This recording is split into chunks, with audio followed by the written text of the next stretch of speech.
Irmãos e irmãs, pela leitura que nós fizemos aqui deste homem chamado Naamã, já no primeiro versículo, a gente percebe que ele não era pouca coisa não, né?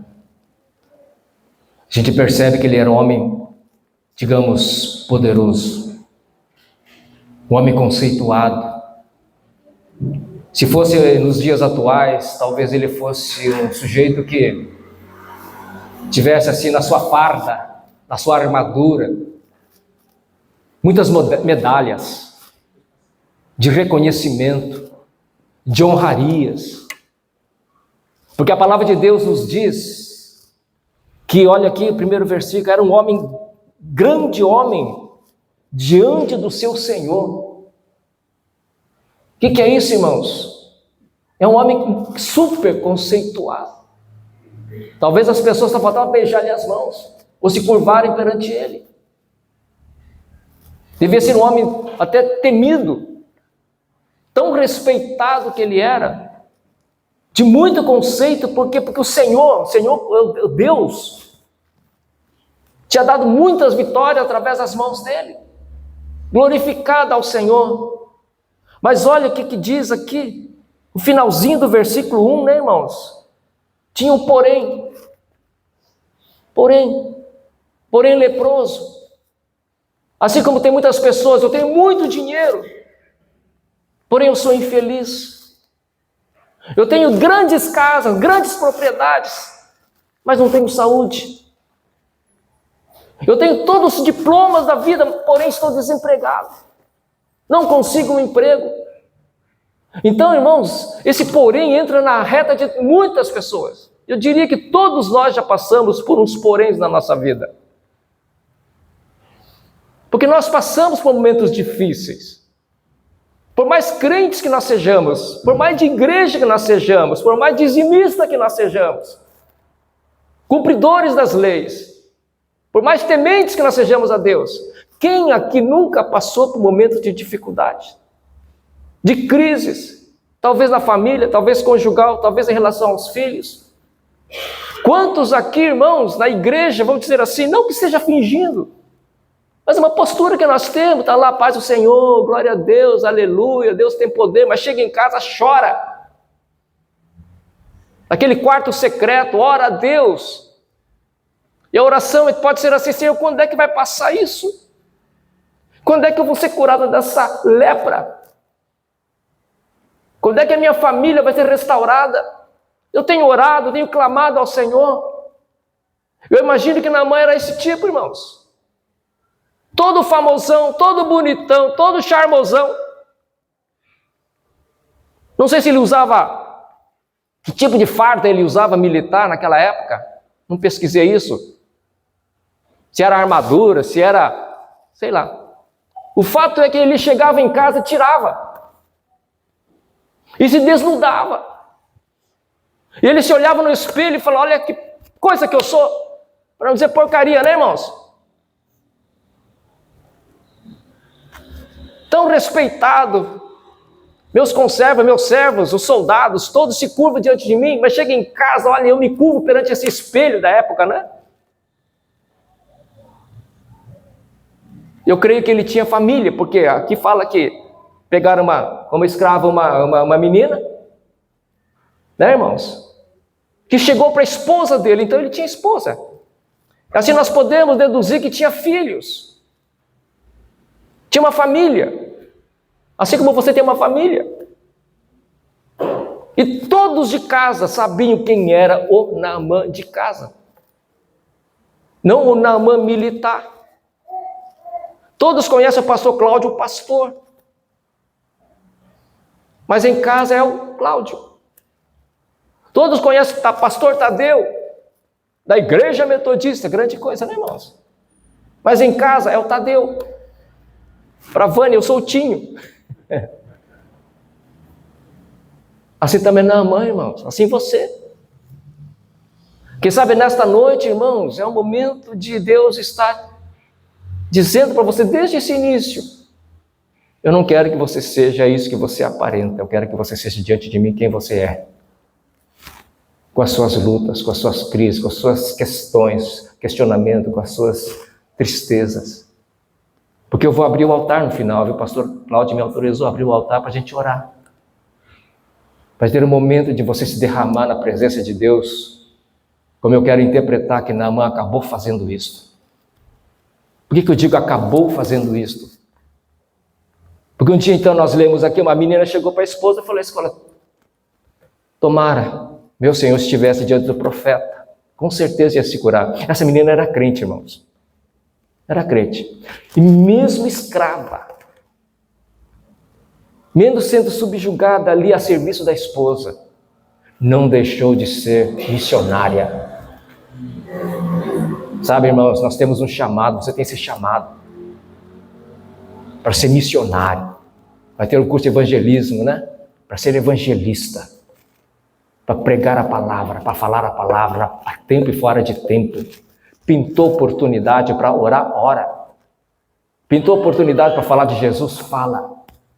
Pintou oportunidade de dar um conselho, faz. Porque uma chance igual a essa talvez você nunca mais tenha. Não é, irmãos? É assim. Quem aqui já não perdeu uma oportunidade de ouro? De bobeira. Ah, depois eu faço, amanhã eu vou. Aqui teve um convite aqui para estar no culto, né? Ah, não deu para ir. Perdeu. Não é assim, irmão? Porque o que foi feito ontem não vai fazer mais. O que aconteceu ontem, Deus vai fazer diferente na próxima. Ah, não deu para ir no culto, não deu para ir lá no churrasco, não deu para... Perdeu. Eu lembro de um palestrante, uma vez ele falou, ele ministrou sobre salvar, ele perdeu. Eu pena que eu não salvei, pastor Cláudio. Devia ter salvado no YouTube, eu nunca mais achei. Tá? Ele falou assim, olha, a gente perde algumas chances, algumas oportunidades, deixando para depois, deixando para amanhã, cheio de justificativas. Às vezes as justificativas são justificáveis. Ah, não deu para ir porque eu tinha um compromisso. Tá bom, ele acaba falando, mas perdeu, tá? Assim também, irmãos, essa menina não perdeu a oportunidade de falar. Ela via Naamã todo dia chegando ali. Ela provavelmente testemunhava, apesar de quietinha no cantinho dela, porque era cativa, né? Mas ela via Naamã chorando, talvez. O herói de guerra, o general chorando. Por quê? Porque era gente. Como nós somos gente. Aí eu penso assim, irmãos, que quando a menina falou para a esposa dele sobre a possibilidade, e claro, milagrosa, de ser curado, eu imagino, irmãos, já que a gente gosta, eu gosto de usar muita imaginação, porque era gente como a gente, né? Deve ter brilhado os olhos de esperança, irmãos. Você está falando sério? Sério, senhora. Esse cara vai curar ele. Posso falar para ele? Pode. Garanto. Assina embaixo. Eu conheço esse Deus. E ela foi e falou. Aí eu imagino Naamã também brilhando os olhos, porque ela deve ter sido muito convincente. Aí, ó, auxiliadora idônea, né? Incentivadora, encorajadora. Aí ele foi, fez toda essa tramitação que nós vimos aqui, toda aquela questão de rasgar as vestes, do rei não acreditou, achei que era golpe. Né? Até que então, o profeta Eliseu, que estava por perto, falou, manda ele para mim. Eu dou um jeito de mostrar quem é esse Deus para ele. Aí Naamã então se preparou todo, colocou todos aqueles tesouros ali e foi. E foi. Eu estou resumindo aqui a tramitação, o caminho aqui, tá, irmãos? Mas olha, Eliseu mandou um mensageiro. Fala para ele se mergulhar 7 vezes no rio. Irmãos, e aqui eu quero entrar num detalhe. Muita gente coloca empecilhos, né, pastor? A gente coloca enrosco. A gente vê cheio de nhenhenhê, né, irmãos? Eu imaginava que seria ele que viria, porque eu estou acostumado a vir aqui todo mundo e se dobrar diante de mim. Mas ele manda um menino de recado. Ué? Sabe, irmãos, aqui eu estou entrando num assunto interessante. Deus tem os métodos dele. E muitas vezes os métodos de Deus começam quebrando a gente. Deixa de ser orgulhoso. Eu sou o Senhor, você é servo. Você faz, obedece. Se é que quer ser curado, né? E eu achava que ia ser nos rios melhores, mas tinha que ser no rio Tietê. Mais ou menos isso, irmãos. Aqui em Camboriú não temos um rio tão poluído quanto o Tietê, né? Eu tenho até uma professora, pastor, abrindo parênteses aqui, de psicologia ambiental, se não me engano, que ela está fazendo um mestrado. Ela é muito crânio, professora Larissa. E ela está fazendo uma pesquisa no mestrado dela das águas aqui. Porque na pesquisa dela pode estar trazendo consequências para a saúde. Onde planta arroz, essas coisas assim, né? Interessante essa pesquisa. E aí Naamã chega e fala, podia ser do outro rio? Melhor. E o que o texto fala, irmãos? Aí que ele estava perdendo a sua chance. Talvez a última chance que nós cantamos aqui. Ele pegou seu cavalo, engatou a ré, estava indo embora, irmãos. Eu não vou me submeter a isso aí, não. Imagine, primeiro manda mensageiro, e agora me manda aqui no rio. Como é que chama o rio? Jordão? Não podia ser Farfar, ou sei lá, outro rio lá famoso da época. A minha altura, Deus falaria assim, grande coisa, seu leproso. Até que então, olha aí, né, queridos, aí o poder da influência, não só da menina cativa, mas também dos companheiros de exército. Ô chefe, se fosse uma coisa complicada, vá lá, né? Mas é só entrar. Só entrar na água. Aí é como se Naamã falasse, tá bom. Né, irmã Edna? A gente vai. Porque às vezes, irmãos, Deus fala assim, é isso aí. Na humildade. Irmãos, nós temos relatos da Bíblia de muitas passagens que não perderam a chance. O cego Bartimeu, por exemplo, né? Estava lá diante da porta formosa, pedindo esmola. Aí ele ficou sabendo que Jesus estava passando lá na parada. Foi agora que eu vou ser curado. E começou a clamar. Claro! Vou perder essa chance e nada. Até que os discípulos chegaram e falaram, não, olha, fica na tua, cara. E ele clamou mais ainda. Aquela chance ele não podia perder. O que aconteceu? Manda chamar esse cara, olha aí. Olha aí. Quer ver a mulher do fluxo de sangue, né? 12 anos ali, padecendo a doença. Já foi, o texto fala que ela foi em todos os médicos, ela tinha recursos, gastou tudo que tinha e nada de ser curado. Até que sabe lá como, qual a caminho que ela ficou sabendo que Jesus está passando ali. Que era o culto dela, né? Falei, mas agora é que eu vou. Mas como é que eu vou se eu sou considerada impura? Aí nem que seja por baixo arrastando, mas eu vou. Aí, irmãos, não perde a chance. Ali no tanque de Siloé também tinha um cego ali, Jesus pega lodo, né, alguma coisa, faz um lodo, né, cospe. Já pensou o cara falou, credo?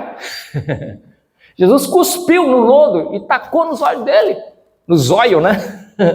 E ainda falou assim, agora vai ali no tanque de Siloé, vai se lavar. Se ele fosse um cara chato, tá brincando, vou nada. Não, ele foi, irmãos. É como se Jesus dissesse, a hora que você estiver no caminho, você vai ser curado. Aquele cara ali no tanque de Siloé também, aquele pavilhão cheio de gente lá buscando, esperando que a água, o anjo descesse, que mexesse na água do tanque, se era crendice, se não era, não importa. O fato é que Jesus olhou para ele, e olha que interessante, irmãos, o pavilhão estava cheio. Ele chega para uma pessoa, você quer ser curado? Olha o que o cara fala, Senhor, mas olha, sempre quando eu vou lá colocando dificuldade na frente, é como Jesus disse assim, eu não perguntei isso, você quer ser curado? Mas nós chegamos cheios de argumentos perante Deus, né, irmãos? Você quer ser curado? Pega a tua esteira e vai embora. E por que ele só curou uma pessoa? Isso aqui é eu ouvi de um pastor, tá bom, irmãos? Aqui é um recadinho entre parênteses aqui, né? Porque Jesus não veio para fazer milagres. Milagres eram sinais. Jesus veio para você ir para o céu. Por isso que às vezes, irmãos, você está lá orando. O Senhor fala assim, você crê em mim para ir para o céu? Essa é a grande questão, tá bom, irmão? Eu creio. Mas então, querido, até que ele entra no mar. No mar não, no Rio Jordão. Só que, olha, nós temos uma mania de querer tudo rápido, né, irmãos? Tudo rápido. E o Senhor hoje, nessa palavra aqui, Ele pode estar falando assim, não, muitas vezes você precisa passar por 7 etapas. 7 é um número simbólico na Bíblia, né, irmãos? Às vezes é 7 mesmo, é 7, né? Mas às vezes é simbólico, com significado. E o 7 para nós aqui hoje, pode ser 7 etapas que você precisa passar. Você precisa vencer 6 etapas para chegar no 7º. E vou te dizer uma coisa. Desde a primeira etapa, o milagre já começa a se formar. A cada passo do tanque de Siloé é que você está sendo curado. Não é nem na água que você lavou o rosto. É na caminhada. Assim também, meu irmão, minha irmã, você pode estar passando por etapas. Não sei qual etapa que você está. Eu gostaria então que vocês, na medida que eu vou trazendo aqui as etapas, vou trazer 7 etapas mais rapidinho, tá bom, queridos? Para não ser longo, né? Mas 7 etapas, e você tenta analisar em qual etapa que você está. Eu quero imaginar, irmão, quando ele chegou no Rio Jordão, na sua primeira mergulhada, ele estava com uma expectativa muito grande de ser curado. Eu vou chamar isso de mergulho da expectativa. Porque, irmãos, se você ora a Deus, para Deus fazer um milagre, se você ora para que Deus cure da sua lepra, que entre aspas, se você tem orado para que Deus abra uma porta de emprego, ou se você tem orado para que você consiga passar nas faculdades, se você ora para que o nódulo do teu seio saia, você tem que ter um mínimo de expectativa, queridos. Ou então nem ora. Já viu aquele lutador de ringue que entra já achando que vai perder? Perdeu.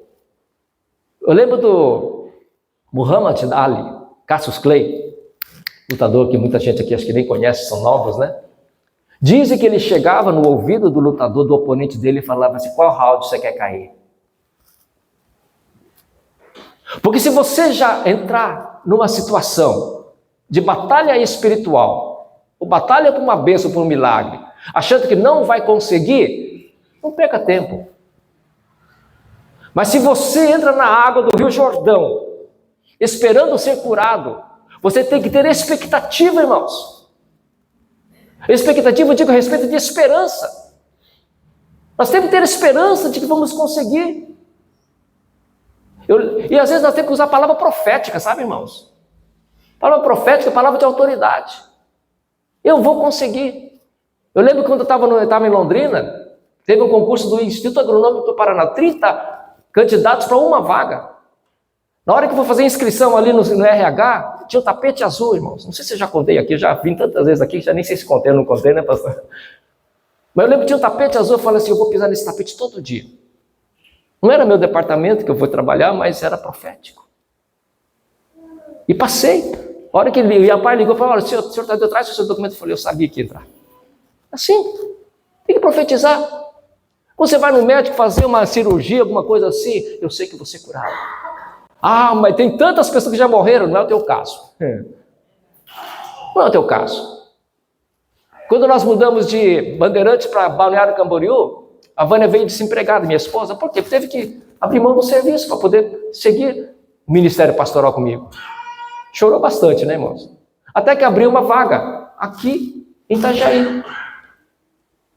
Era uma vaga. Eu falei para a Vânia, profetizei, essa vaga é tua, Vânia. Leva teus documentos. E ela foi levar os documentos. Conhece o SESI lá de Itajaí? Ele ficava em cima de uma farmácia, né? A hora que a Vânia desceu do carro, ela entrou lá e eu profetizei. Falei, Senhor, a Vânia vai entrar aqui nesse lugar todo dia. Você tem que ter expectativa, irmãos. Aí a Vânia voltou, já dá todo o que fazer, né? Eu falei, quando é que veio o resultado? Ela disse que vai sair, logo algum dia está saindo o resultado. No mesmo dia eu já liguei o computador. Falei, vamos ver quem passou, se ela passou. Eu queria ver o nome dela. Depois de um bom tempo, irmãos, aqui estou contando testemunho. Passaram 4 para uma vaga. Uma vaga. Qual que era o lugar da Vânia, irmãos? Segundo. Eu falei, está errado. Falei bem assim, irmãos, está errado. Deus está errado. Até brinquei assim com a Vânia, não quero que a primeira morra não, mas que o teu lugar é aqui, é o primeiro. E passei a orar, irmãos. Passei a orar. E todo dia ligava, o computador continuava lá daquele jeito. Vânia no segundo. Todo dia. Isso foi uns 2 meses, irmãos. 2 meses de oração. Eu ia da padaria, de casa para padaria, orando, brigando com Deus. Brigando entre aspas, com todo respeito, né, Senhor? Falei, Deus, muda isso aí. Chegou um dia, a Vânia falou assim, amor, para de orar. Falei, não. Aí chegou uma hora, pastor, eu cansei de ficar abrindo o computador. Eu falei assim, vai ser por telefone. Aí toda vez que tocava o telefone, o que eu falava, pastor? É o Césio. Aí falou, oi, pastor. Eu falei, não é. Até que um dia cheguei em casa, depois de muito tempo, cheguei em casa, meu filho estava em casa, pastorei. Falei, papai, adivinha quem ligou? Falei, quem? O Césio. Falei, eu sabia. Falei para a Vânia, você pegou essa vaga, né, irmãos? Abriu uma vaga especial, sabe, pastor? Sabe, irmãos? Uma vaga especial. E ela entrou. Falei, claro, depois que está dentro não sai mais. Essa vaga durou acho que uns 4 meses só. Era para ela entrar. E interessante, irmãos, quando ela foi fazer o treinamento, já da função dela, ela ficou procurando, cadê o tal do primeiro lugar, né? Não tinha primeiro lugar. Essas aqui era só para ajustar. Então quem ficou em primeiro? É assim, irmãos. Então quando você entra na água do Rio Jordão, você está orando por alguma coisa, tem que ter expectativa. Aí então Naamã, entrou na água. Com essa expectativa. A hora que ele saiu, estava curado, irmãos? Não. Daí eu quero chamar o segundo mergulho, quando ele entrou na água. Mergulho da decepção. Você já ficou decepcionado com alguém, irmãos? Tá vendo? Já ficou decepcionado com alguma coisa? Claro. Quantas vezes a gente vê assim, testemunho de pessoas que passam, faz vestibular, esperando ali, meu nome é o último, né? Fala, puxa, não passei. Decepção, né, irmãos? Que decepção. Ou às vezes vai no médico, o médico fala, olha, ainda está aí, viu, o negócio. Que decepção. Ou às vezes está lá aquele emprego e nada, que decepção. Ai, puxa vida, que decepção. E muitas vezes a decepção faz a gente desistir, sabe, irmãos? De repente você está decepcionado com uma situação que você não esperava. Quem sabe você veio aqui hoje com o coração pesaroso e fala assim, puxa vida, estou desapontado com a pessoa, estou decepcionado com essa situação, e eu esperava. Assim como eu, Naamã falou, eu esperava que viesse o cara, né? Eu falei, não veio. Aí você está com o coração decepcionado, como a Naamã estava decepcionado também no seu segundo mergulho. Porque ele saiu do segundo mergulho e estava curado? Não. É como se todo aquele pessoal ali que estava ao redor dele, o pessoal em casa, a sua esposa, os seus filhos, falasse assim, pai, tem mais 6, tem mais 5, aliás, né? Não, são 7, 5. É assim às vezes, irmãos. Às vezes na nossa batalha de oração, envolve sentimento de decepção, porque as coisas não acontecem exatamente como você esperava. Às vezes não acontece no tempo que você deseja. Às vezes a tua resposta de oração não vem pelo caminho que você está acostumado. Ou vem do jeito. E assim foi Naamã também no seu segundo mergulho. Decepcionado. Às vezes a gente fica decepcionado com Deus. Tem um livro assim, né? Se não me engano, um livro antigo, Decepcionado com Deus. Eu não li esse livro não, mas só o título já basta, né, irmãos? Às vezes nós ficamos decepcionados com a igreja. Aí Deus fala, vai sair da igreja? Vai abandonar a fé? Claro que não, né, irmãos? Naamã decepcionado. Podia desistir de ir embora, falar, deixa com essa palhaçada aqui, eu vou embora. Não. Então, o primeiro mergulho foi da expectativa. O segundo mergulho foi da decepção. Mas eu vou para o terceiro. Aí de repente você está nessa fase do terceiro mergulho. Que Naamã entrou no Rio Jordão pela terceira vez. E saiu da água. Saiu sem a lepra já? Não. Ele olhou para a lepra, para o corpo dele e falou, meu Deus, está aqui ainda? E sabe qual é o perigo? Quando a gente começa a olhar para as coisas que não mudaram, as coisas continuam do mesmo jeito. É a gente deixar o coração encher de desânimo. Perda do ânimo. Já ficou desanimado, meu irmão? Sabe quando a gente faz? Sei não, viu? E sabe qual é o perigo do desânimo, irmãos? A gente abaixar o padrão. A gente pegar qualquer coisa. Vamos continuar com essa lepra, pelo menos não está doendo, né? Essa ferida. Sabe, irmãos? Nessa questão aqui do emprego, queridos, nesse período que fiquei orando, batalhando, surgiu uma outra oportunidade de trabalho conosco. O salário era bem menor. Olha, apareceu mais um emprego aqui, mais uma oportunidade para trabalhar ali no Senai, no SESI. Eu falei, mas não é esse que Deus tem reservado para você. Irmãos, não é esse. O que Deus tem reservado para isso aqui é isso aqui, ó. Não é isso aqui. Que às vezes nós queremos cortar caminho, né, irmãos? Igual o Abraão fez, né? Deus tinha uma promessa para ele. Ele deu um jeitinho. Não era brasileiro, mas deu um jeitinho brasileiro, né, irmãos? Vai fazer do jeito dele. E não é assim. Se Deus colocou no teu coração firmemente que é isso que você precisa continuar batalhando em oração, continua batalhando em oração. Continua lutando. Continua tentando. Esses dias já faz uns 2, 3 meses, conversei com uma menina. Já tentou vestibular para medicina 4 vezes. Você percebia no olhar dela desânimo. E tinha uma irmã, nós estávamos numa formatura da irmã que passou na área de... não lembro. Engenharia, né? Engenharia. Eu cheguei para Manu e falei assim, Manu, presta atenção. O que Deus tem reservado no teu coração é lidar com gente, não com máquina. Você não vai trabalhar com arruelas, com parafusos, com ferro. Você vai trabalhar com vidas. Tentando mudar, queridos, a maneira de pensar, a maneira de ver. A psicologia faz isso, né? Trabalha a maneira de pensar. Veja por outro ângulo. Ela falou, puxa, pastor, não tinha pensado nisso. Claro, mano. Continua tentando. Uma hora você passa. E quando você passar, você vai estar afinadinha. O que Deus tem planejado para você. Não desanima. Não perca o pique. Não perca o foco. Continua. Continua nessa batalha. Porque Naamã também pode ter chegado naquele ponto que ele desanimou. Gente, olha aí, gente, do mesmo jeito, E nessa hora temos que cuidar. Quando já está desanimado, com o 4º mergulho. Primeiro, da expectativa, não foi atendida. Segundo, da decepção. Agora, desanimado. O 4º mergulho, quando ele saiu do 4º mergulho, não aconteceu isso, mas vamos supor, porque a gente está pensando aqui nas etapas, né, irmãos? Dúvida. Será? Vai que não é. Vai que não é da vontade de Deus. E sabe, às vezes Deus fala assim, é da minha vontade, não muda a conversa não. Porque às vezes a gente muda a conversa, sabe, irmão? Deus é soberano, Deus sabe, e troca. Será que Deus sabe?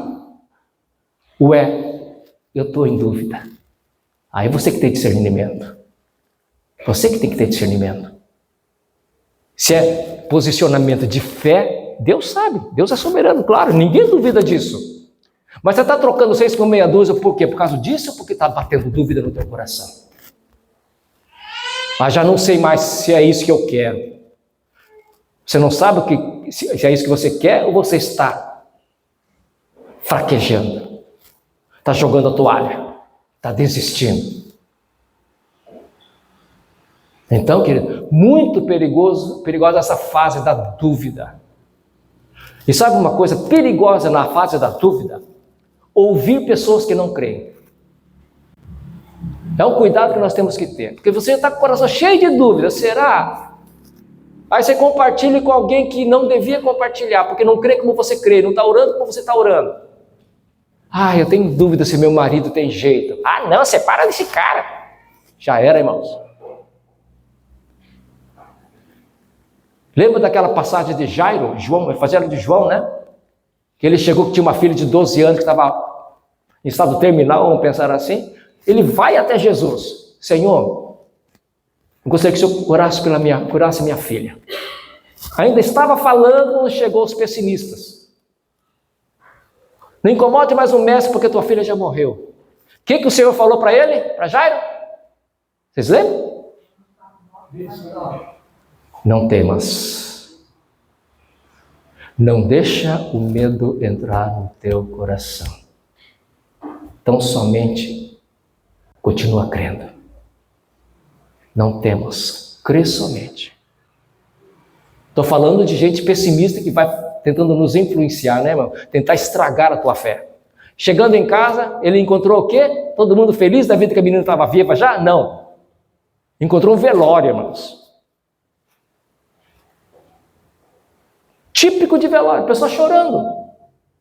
Mas o Jairo, ele tinha uma palavra profética para ele. Eu imagino o Jairo olhando para Jesus, e daí? O que o Senhor Jesus fez? Entra no quarto onde está a menina, só quem crê. Entrou ele e os seus discípulos e os pais. Fechou a porta. Porque eu preciso comigo pessoas que creem.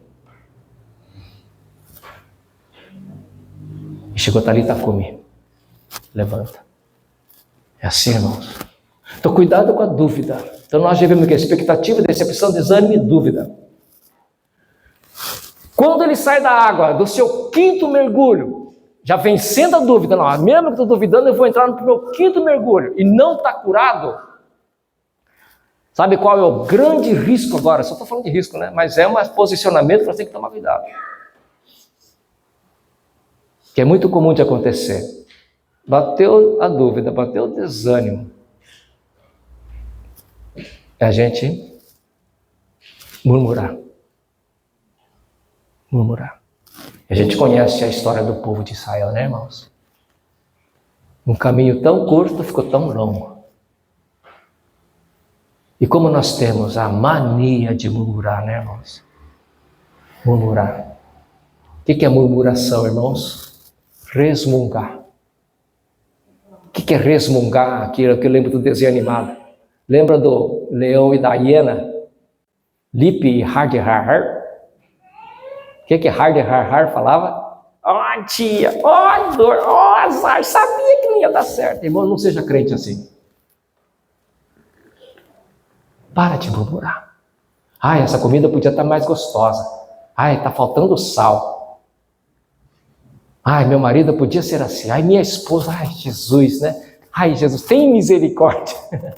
Às vezes tem um tom de murmuração. Podia não ser assim. Ai, esse professor, meu Deus, como é chato. Ai, essa prova está tão difícil. Deus fala assim, ora. Naamã, para de murmurar. A Bíblia não fala que ele murmurou. Tá? Aqui eu estou supondo, né, que ele poderia ter murmurado. Olha, primeiro ele me manda aqui nesse rio nojento. E segundo, a água está gelada. E tem outra coisa, esse meu já 5º mergulho, poxa vida, em nada. Olha a murmuração aí. Vamos cuidar, né, irmãos? Vamos cuidar. Ai, o pastor Cláudio, né, podia ter pregado isso. Ai, aquele irmão da diaconia, podia ter colocado uma gravata mais bonita. Ai, mas tá quente aqui dentro, né? Ai, não ligaram o ar-condicionado. Para de murmurar, irmãos. Como dizia minha mãe, boca fechada não entra mosca. E é verdade. E a murmuração, a raiz de amargura, Hebreus fala assim, raiz de amargura, como é que é? Contamina todo mundo. Às vezes você está amando uma pessoa, aí chega outro irmão e fala assim, você gosta dele? Eu não gosto não, pronto, estragou. Contamina, irmãos. Contamina. Vamos parar com isso. Eu também digo, Tadeu, para com isso, porque todos nós somos murmuradores por natureza, parece, né, irmãos? Ai, Moisés, imagina Moisés, quando Josué assumiu, tinha que ser Josué, não podia ser outro. É assim, irmãos, a gente sempre é assim. Então, irmãos, estamos no 5º mergulho. São 7, né, irmãos? Estou terminando. Expectativa, decepção, desânimo e dúvida. E murmuração. Mas Naamã, ele desistiu no 5º mergulho, depois da mesma ter murmurado? Não. Sabe por quê, irmãos? Porque é isso que Deus espera de nós. Tenhamos foco. Você é crente ou é querente? Crente paga o preço. Crente não desanima. Crente é aquela expressão, né, queridos? Enverga, mas não quebra. Como é que chama isso? Mergulho da resiliência. O que é resiliência? Aquela capacidade de voltar ao seu estado original. Eu estou desanimado, eu estou triste, mas não vou desistir. Isso aí. Tenho tudo para desistir, mas não desisto. Tenho tudo para estar cansado. O cansaço é um dos mergulhos que eu não coloquei aqui, né, irmãos? Mas uma vez eu ouvi um pastor pregando assim, cuidado com o cansaço, porque quando você está cansado, você mata a coisa. Faz a coisa tudo matada. Às vezes você tem que ler um livro inteirinho, mas está cansado. Eu vou ler só algumas páginas. Não é assim, irmãos? Mas a resiliência não se dobra. E Deus espera que todos nós sejamos pessoas resilientes. Ou seja, igual não sei como é que tem uma árvore diz que enverga, mas não quebra. Muitas vezes a gente vai gatinhando, Senhor, eu estou gatinhando aqui, estou suado, estou cansado, estou esgotado. O desânimo já me abateu, a decepção já me abateu, mas vou continuar. Igual aquele dia lá que a Vânia falou assim, amor, para. Eu falei, não. E graças a Deus que não parei mesmo. Ela chegou a aposentar pelo Senai, irmãos. Este ano. É assim. Então a resiliência. Eu cheguei até aqui, já mergulhei 5 vezes, vou para o 6º. Porque Deus falou que é quanto? 7º. E eu vou para o 7º. Eu estou no 6º ano de batalha espiritual por uma coisa, eu vou até o 7º. Deus não falou para parar de orar. Deus não falou para eu desistir. Deus não falou para eu trocar 6 por meia dúzia. Deus falou que é isso que é para mim. Eu não vou desistir de orar pelo meu marido, por mais que ele volte todo dia bêbado. Eu vou continuar orando. Pelo meu casamento, tá terrível. Mas eu creio que aquilo que Deus uniu, o homem não separa. Meu nódulo no seio está aqui ainda. Minha doença está aqui ainda. Mas eu não vou desistir, porque cheguei até aqui agora. Se Deus quiser me levar, Ele me leva. Mas eu, da minha parte, eu vou continuar orando. Isso é resiliência, irmãos. Eu vou mergulhar. Já estou todo encharcado e todo enrugado. Vou pensar assim, né? Já tive que tirar minha farda para mergulhar. Já tive que me expor. Vou desistir agora? Vou nada. Brasileiro não desiste nunca, né, irmãos? Crente muito menos. Amém, irmãos? Fala para o teu irmão que está do seu lado e fala assim, não desista nunca.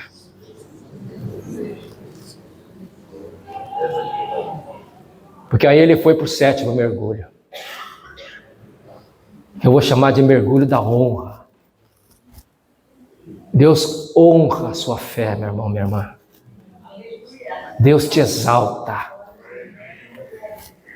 Deus é do tipo que fala assim, aí meu servo, é isso aí. Deus é o tipo que fala, gostei de ver. Mulher, a tua fé te salvou. O que você quer, Bartimeu? Eu quero ver. Então veja, cara. Lembra daqueles caras que desceram, os 4 amigos desceram paralítico, né? Olha o trabalhão que tiveram, irmãos. O que eles fizeram? Furaram fila. Claro que a casa estava assim, ó. Não dá para entrar pela porta nem pela janela, vou entrar pelo telhado. Você quer? Quero. Vai dar trabalho. Não tem importância, a gente faz por você. Eram 4 amigos, né? Imagine abrindo aquele buracão ali no teto e Jesus olhando assim, todo mundo falando, ué, o que esse cara está fazendo aí? Ele está lá descendo. O que Jesus falou? A fé de vocês curou. E ele tá medo do cara, né? Porque, imagine, né? Levantando a maca ali, lá de cima, né? Ó, lá de baixo, né? Ó, podia virar a maca e cair, né? Aí já era, né? Mas foi assim mesmo. A fé de vocês curou. Irmão, Deus honra. E Deus vai te honrar. Amém, querido? Deus vai te honrar. Não sei em que etapa você está. Não sei o que o louvor está sentado aí ainda. Pode vir tocar. Eu quero orar por você, querido.